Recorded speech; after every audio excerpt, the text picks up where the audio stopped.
Hi, this is Shui with a review of a very affordable Nike product that's out there. This is called the Air Precision. Interestingly, there were predecessors of this model. I believe they had it until Air Precision 3, and maybe this would have been Air Precision 4 or 5, but I've tried the 1 and the 2s before, but they didn't have any impressive uh, feel. Stepping comfort was not there. It felt like, just a regular, uh, affordable, low-end shoe. But this one, I was actually wearing one of the most softest shoes I have in my lineup, the Peak TP97, which had the Tai Chi cushioning, which is like jelly. It just soaks your feet in, absorbs it like quicksand. So I was wearing that after a game, and I went to the store and put my feet in this, not expecting much, and I was surprised that I could actually feel this cushioning is just as good, if not better in some sense, because the midsole itself, I don't know if it's Phylon, injected Phylon, or if it's Cushlon, or just EVA with a very light density that's got more bubbles in it that makes it more soft and good. But it feels great.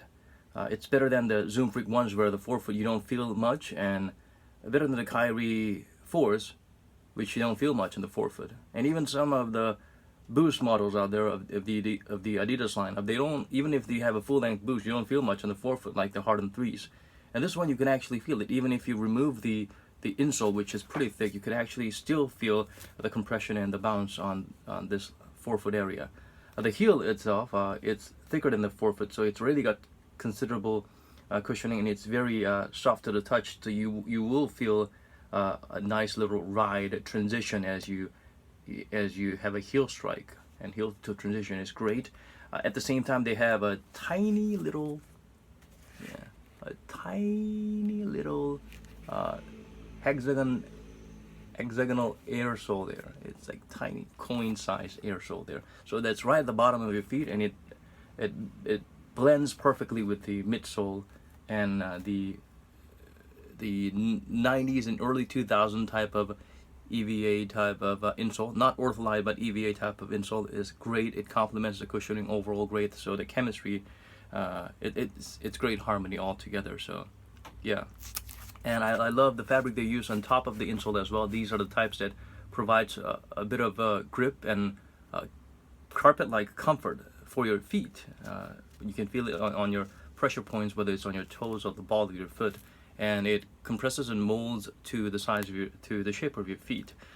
So even if it gets bottomed out, because of how it molds to your feet, you won't feel that it's given up too much, and it's lacking cushioning from the first initial wears of the shoe. In fact, it might even feel better because they feel more customized to the shape of your foot, that is.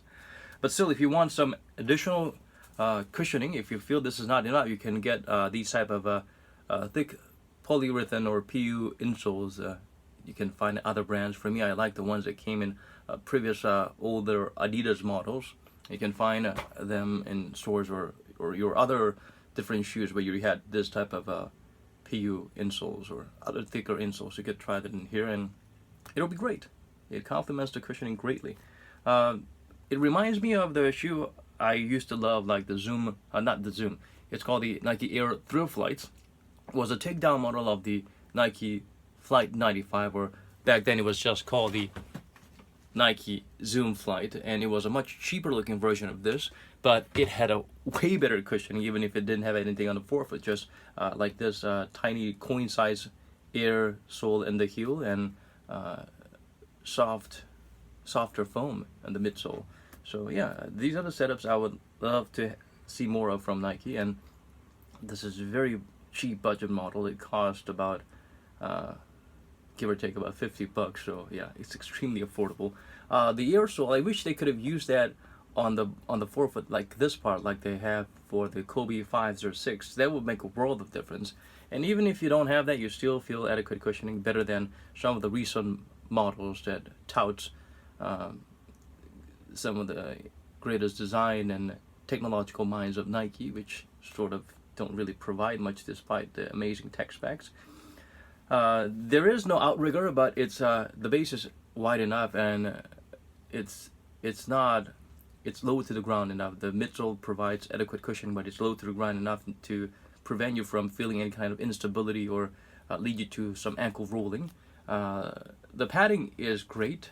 Yeah, it's nice. It's not too much, but just nice, and it provides a lot of ease of movement right here near the Achilles. And there's no fly wire here, not to be confused. They're just connected to these fused parts, so that it provides a little bit more of a lockdown, helps out with the lockdown.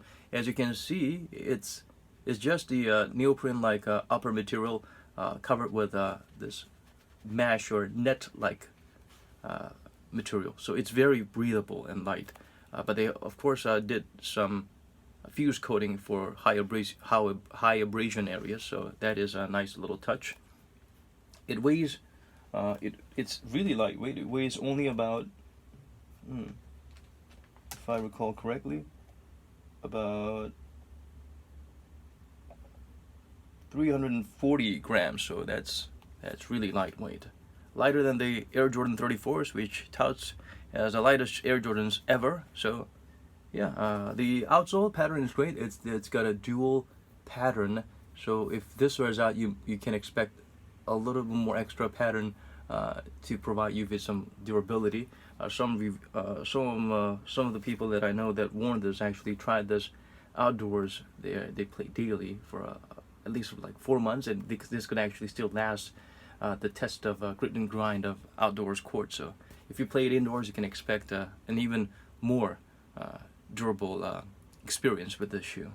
The fit, you can go true to size, and if you have a bit of a wider foot, you can go up half a size. For me, I feel a little bit of a pinching in the pinky. Not extreme, but I just worried in case if I lace up tight and I'm sweating it out and running around for long periods, I probably want to have a little bit more give here. But other than that, if you have narrow feet or normal foot, unless you have really huge feet or protruding pinky like I do, then yeah, go true to size.